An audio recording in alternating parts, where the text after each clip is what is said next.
Hey everyone, I'm working to hit 1,000 subscribers, and I need your help to get there. If you enjoy this content, please hit that subscribe button right now. What's going on, Mets Nation? And listen, I need everyone watching this video to really focus on what I'm about to say, because this might be the most important question facing this franchise right now. Is David Stearns getting fired? Should David Stearns be fired? And more importantly, how much longer is Steve Cohen going to tolerate watching his president of baseball operations completely bungle every major decision he's faced with? Smash that like button if you think changes need to be made at the top of this organization, and stick with me because I'm going to break down exactly why the pressure on Stearns is mounting and why his job might not be as secure as people think. Let's start with the obvious. David Stearns has been an absolute disaster this offseason. I'm not exaggerating. I'm not being hyperbolic.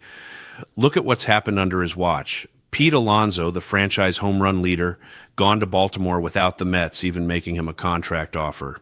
Edwin Díaz, one of the elite closers in baseball, gone to the Dodgers after a complete communication breakdown. Brandon Nimmo, a homegrown fan favorite, traded away.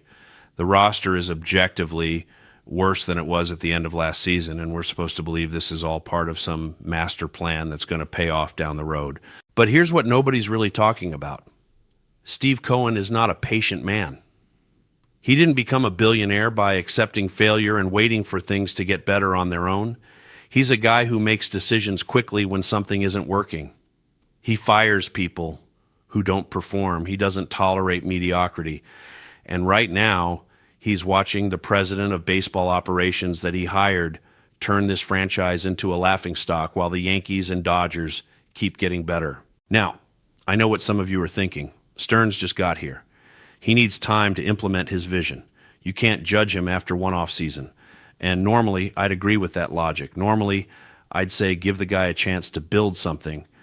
But this isn't normal circumstances. This isn't a rebuilding team with limited resources. This is the New York Mets with the richest owner in baseball. The expectations are different. The timeline is different. And the mistakes Stearns is making aren't the kind you can just wait out and hope they fix themselves. Let me give you some perspective on how bad this has gotten. Steve Cohen publicly apologized to the fans after last season's collapse. He said he was going to be aggressive this offseason. He said changes were coming. He set expectations that the Mets would compete for top free agents and improve the roster. And what has David Stearns delivered? A worse roster, angry former players, and a fan base that's completely demoralized. If you're Steve Cohen looking at this situation, at what point do you start questioning whether you hired the right person? And here's where it gets really interesting.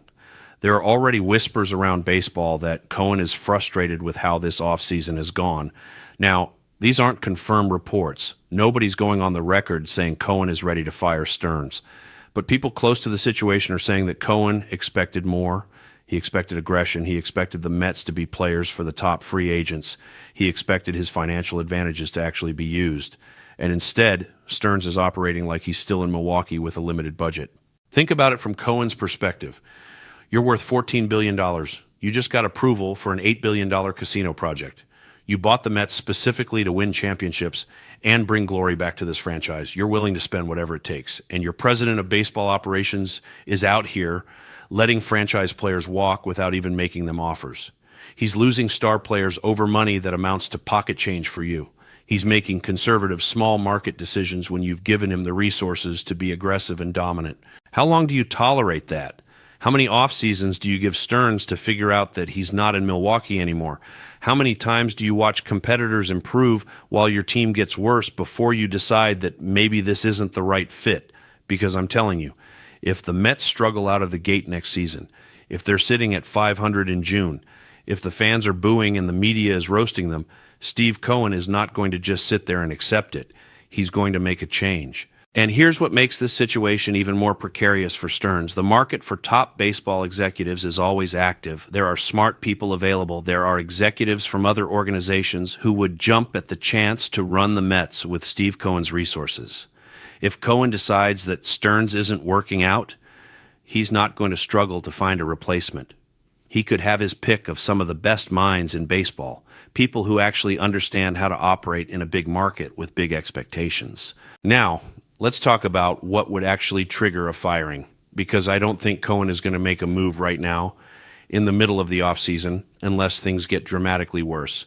But there are some very realistic scenarios where Stearns could be out before the end of 2025. First scenario, the Mets have a terrible start to the season. If they're sitting at 10 games under 500 in May, if the roster construction is clearly not working, if players are complaining about the front office, Cohen might pull the plug early rather than waste an entire season. Second scenario, the Mets miss the playoffs in a year where expectations are still reasonably high. If the roster that Stearns assembled isn't good enough to compete in the National League, if the moves he made don't pan out, if the players he let go are thriving elsewhere while the Mets are struggling, that's going to be impossible to ignore. Cohen will look at the results and make a business decision about whether Stearns is capable of doing this job. A third scenario, and this one might be the most likely, more information comes out about how badly Stearns has mismanaged relationships with players. We already know about Pete Alonso and Edwin Díaz. But what if there are more stories like that? What if other players come forward and talk about communication breakdowns and feeling disrespected? What if agents start telling people that they don't want to negotiate with the Mets because Stearns is impossible to work with? That kind of reputational damage could force Cohen's hand even if the on-field results aren't terrible. And here's the thing that should terrify Stearns. Eric Chavez, the former bench coach, is already making pointed comments about the organization now that he's left. If Chavez starts being more explicit about what he saw, if he starts detailing the dysfunction he witnessed, that's going to put enormous pressure on Cohen to act. Because you can't have former coaches publicly questioning your front office's competence and just ignore it. That's not how you run a championship organization. Let me also point out that firing Stearns wouldn't even be that unprecedented. The Mets have gone through multiple regimes in recent years. Brody Van Wagenen lasted 2 years before getting fired. Sandy Alderson came and went. This organization has shown it's willing to make changes when things aren't working. And right now, things are objectively not working. The roster is worse, the fan base is angry, and the team's biggest competitive advantage, Steve Cohen's money, is being completely wasted. Now, I'm not sitting here saying Stearns is definitely getting fired tomorrow. I'm not saying Cohen has already made up his mind, but I am saying that the pressure is mounting, the mistakes are piling up, the evidence that Stearns might not be the right fit is becoming harder to ignore. And if you're David Stearns right now, you should be feeling the heat.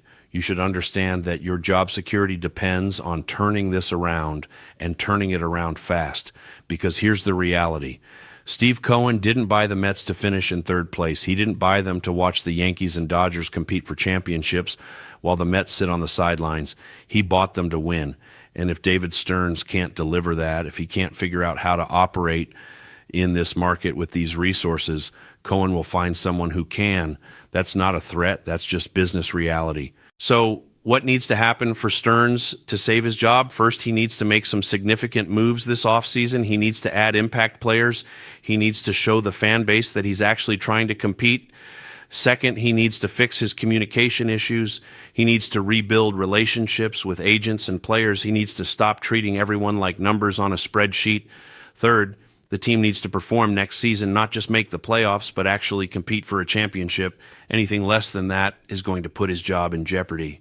And if he can't do those things, if the offseason continues to be a disaster, if the team struggles next year, if more stories come out about mismanagement and dysfunction, then yeah, I think David Stearns could absolutely be fired. Maybe not immediately, maybe not in the next few months, but at some point in 2025, Steve Cohen is going to look at the situation and decide whether this is the person he wants running his baseball operations. And based on everything we've seen so far, I'm not confident Stearns would survive that evaluation. So I want to hear from you. Do you think Stearns should be fired right now? Do you think he deserves more time? Do you think there's any chance he turns this around, or is the damage already done? Drop your honest thoughts in the comments. Hit that subscribe button for more content about what's really happening with this organization. And I'll see you in the next video where we continue breaking down this absolute